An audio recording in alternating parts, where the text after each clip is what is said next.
Disneyland Paris has transformed the original Studio One Walt Disney Studios Park entrance sequence into world premiere. While the old Hollywood aesthetic remains, Imagineers have removed all of the behind-the-scenes thematic elements of its predecessor, creating a much more immersive environment. We've got 10 fantastic world premiere secrets that are definitely worth keeping an eye out for during your next visit. So let's jump right in with number 1. Once you passed the main gates and walked into World Premiere, be sure to look up because there's a giant new facade inside the show building. This faux facade represents the Walt Disney Studios in Burbank, California. You can see the animators' desks behind the windows when looking up at the facade. If you focus on the left side of the doors, that's the restaurant side, you can spot silhouettes of Mickey Mouse, Pinocchio, Jiminy Cricket, and even the statue of Fantasia's conductor, Leopold Stokowski. In the window on the right-hand side, that's where the shops are, is a silhouette of Hyacinth Hippo from Fantasia and one from Dumbo. Well, you might ask yourself, what do all these characters have in common? They're all from the older classic Disney animation productions. This second secret keeps us in the same area, the windows of the Disney Studios facade above world premiere entrance doors. Let's focus on the window on the top left. It maybe just looks like an empty office, but this one is extra special as this is Walt Disney's personal office. So you can recognize it by the lamp shape, the iconic bell, and a miniature airplane that is on his desk. And isn't it lovely that Walt is also represented this way inside the world premiere? Yeah. Another secret is on the same facade. The number 500 can be spotted on the far left of the facade on the restaurant level. This number has a special meaning, just like many numbers in the Disney parks worldwide. In this case, the 500 refers to the Disney Studios in Burbank, which are located at 500 South Buena Vista Street. When looking to this direction, also note the Mickey Sorcerer's Hat building on the left of the number 500, in the cityscape a bit higher up, which is a building that can also be found in Burbank Studios. So yeah, they really integrated a lot of elements from Burbank, California. Yeah. The Hollywood Walk of Fame. So we all know it from the famous stars on the street honoring iconic filmmakers. And here in World Premiere, they also have a little Walk of Fame. So you can find it in front of the Mickey's of Hollywood boutique entrance on the studio side. So making World Premiere a real Hollywood street with these stars. Yeah. And the funny thing is that it's Disney, Marvel, and Pixar characters here that are honored. So we have stars for Mickey Mouse, Minnie Mouse, Mufasa, Woody, Buzz Lightyear, Spider-Man, Lightning McQueen, Rapunzel, Anna, Elsa, Shuri from the Black Panther movies, and Captain Marvel. So all characters that can be found in this park, although Mufasa and Rapunzel are already representing the future park extensions. This next secret is kind of a different type of secret, but definitely something good to know. Inside the world premiere is a restaurant called the Hollywood Gardens, which we just talked about. The quick service offers burgers, salads, and fries, with seating on both the ground floor and upstairs. The upper terrace is overseen by some guests, but can actually be accessed via the stairs on both the left and right-hand side of the counters. It's not a huge space, but there's definitely some tables, and when the ground floor gets more crowded, this might be a really nice option to consider. Yeah. Also, just consider it in general, since I think you get a really nice view from up there and you can see world premiere and all of its details. And you're also kind of like taken out a little bit of all the hustle and bustle going on the ground floor. So it's more of an overview. This is very similar to what they had previously, right? At the restaurant en coulisses. So. But previously it was more also towards the street because it was an upper level, basically covering the full depth of the restaurant. Right. And now it's just in the back. And that's why it might be overseen by a lot of people. More subtle, yeah. Because you see the stairs, but people are not sure that there's another terrace. It feels more quiet, quite relaxing. You can absorb the music. It's a really, really nice place. So be sure to check if there's any availability over there. The next world premiere secret takes us to the beautiful Hollywood and Fine facade. The building actually houses the Mickeys of Hollywood boutique. So this is the big shop that is basically covering the whole left side of the structure, just like the old store. But there are different facades in front of it. So that's why I here refer to the Hollywood and Fine facade. So that's just a part of the whole shop facade. Kind of like Emporium, right? Where it's made out of multiple building facades. Exactly. Yeah. That's the same concept indeed. This specific piece of the facade with its stylish lighting also has some hidden Mickeys. You know, the three circled references to our beloved mouse. Yeah. Another fun fact here, the name Hollywood and Vine refers to the intersection of Hollywood Boulevard and Vine Street in Hollywood, California, USA. Nice. So this place has become famous for its many entertainment businesses and the Hollywood Walk of Fame that we just discussed. So that Hollywood Walk of Fame is also in the same area. So it's pretty much the real deal that we get here. So another true reference to Hollywood. I'm so glad they kept that golden age of Hollywood theme with the redesign from Studio One to world premiere. I was so worried about when they announced that they were going to do completely redesign the space, that they were going to lose that. They even improved it because now we have real facade instead of the behind the scenes stuff, right? There's more detail. They painted it a little bit differently. The lighting is better. There's a bit more depth in some of the buildings. It's definitely much better than it was before.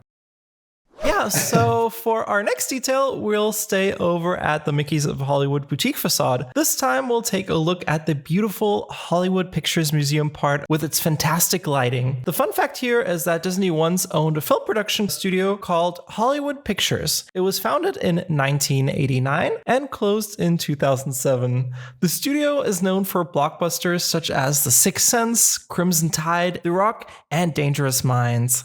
Yeah, The Sixth Sense, that is a childhood trauma movie for me. That was one of my first horror-ish movies, and those ghosts, they terrified me, especially that little girl that was hiding under the bed. Yeah, but all these films, action-packed, Sixth Sense not, but Crimson Tide and The Rock. More adult, more mature themed movies. So I was a little bit surprised that they closed the studio in 2007. These days, they would run it under the Fox brand. Yeah, that would make sense. But Hollywood Pictures. It's a fun reference. The Hollywood Pictures Museum and the Hollywood Pictures Movie Studio. I now take us to the dark side streets of Hollywood. Just kidding. Let's just walk to the little side street where the world premiere restrooms are housed. So they are still in the same place as the Studio One restrooms were. By the way, did these get a facelift? Do they look different? I haven't seen them. Not really. I think they're pretty much the same. Maybe just clean them. Just give them a good wipe down. Still at the same place. But there are some commercial posters and signs just in the little area before you enter the restrooms. There are various posters linking to actually attractions and restaurants in the park, like there's a Super Diner poster and think something Dinoco referring to cars, etc. But one of them is the big KWDI FM 140.1 sign for a radio station. And it's not just a Hollywood radio station, but a very special one. And I bet they have some good music and interesting stories to tell there. So first, let's have a closer look at that KWDI. The letters N and A were given to military stations, radio stations in the USA. And K and W were used for commercial radio stations. Oh, okay. Well, so this is a piece of radio history that someone explained to me. Nice, yeah. And, so radio stations based east of the Mississippi River had to start their station name with a W, and the radio stations on the west side of the Mississippi with the letter K. Interesting. So Hollywood and the Disney studios are in California, so that's west or K, and WDI, of course, stands for Walt Disney Imagineering. Yeah. So the Disney department for bringing the theme park creative and construction services. And the station frequency, FM 140.1, yet another direct reference to the Walt Disney Imagineering offices at Flower Street 1401. So KWDI FM 1401 has a great meaning in this case. Yeah, and that 1401, Imagineers love integrating that number in various it's parts. Everywhere. Yeah. If you Flight 1401, Star Tours, etc. Yeah, exactly. So, but that's a really interesting bit of radio history. I did not know that me with the K and the W. Until I asked in a Disney chat group, and someone referred me to a website with some radio history, and then I discovered this. So that's cool. That's cool, yeah. So, yeah, let's head back to the Mickey's of Hollywood boutique. A commercial poster can be spotted behind one of the windows above the boutique. It's above the Buena Vista Gifts facade, to be precise. The commercial announcement says, quote, Jay Gardner piano lessons, all ages, all levels, end quote. This is a reference to Joe Gardner, the lead role from Disney Pixar's musical film Soul. So that's a really nice nod to a newer property. Yeah. And it's Pixar, so it fits in the park. But it's indeed one of the newer things in this classic Hollywood environment. Yeah, but I think this is really something that most people won't see. But it's really fun. No, it's nice. Last one for now, because we never know what else we will discover in the future, of course. Yeah. Or what details Imagineers might add at a later stage. True. I talked to one of the Imagineers and he said, well, we're still tweaking little things, but you never know what they really add at a later moment. So now I would like to point out the house number 1118 that could be spotted on a piece of the Mickey's of Hollywood boutique facades as well. This number refers to the release date of Walt Disney's classic animated short film called Steamboat Willie. And this was Mickey's first cartoon with audio, and it was released on November 18 or month 11, day 18, 1118. By the way, that was in 1928. Wow, so long ago. Yeah. It's always interesting, right? When you see numbers around the park, most of the time, well, pretty much always, there's some sort of reference to something. You just have to figure out what it is. Might be even a birth date of an Imagineer that we don't know of, but I bet there's something behind almost every number indeed. I actually have a little bonus secret here. Well, I'd like to add one last thing related to the beautiful Disney Theater neon style lit marquee. The Disney Theater bas relief honors the Golden Age cinemas, and you can spot Mickey's sorcerer's hat in the design elements. So we all know the hat from Disney's classic concert film Fantasia from 1940. Yeah, and it's a really fun detail they hid amongst all of the decorative elements in that bas relief type design. Yeah. It's beautiful. It's really integrated indeed into all these other design elements, all these details. And when you see it, it's clearly there. It's not a small thing. Thank you so much for tuning into this video. If you enjoyed it and would like to see more videos like these in the future, please consider subscribing and leave a like down below. If you want even more, please consider joining the AirMagique Patreon. We've got tons of Patreon exclusive podcast episodes, including a deep dive into the Efteling Grand Hotel, as well as Disneyland Paris' iconic Discoveryland. Thank you so much to our patrons for supporting the channel. Stay safe, and we'll talk to you again real soon. Bye-bye!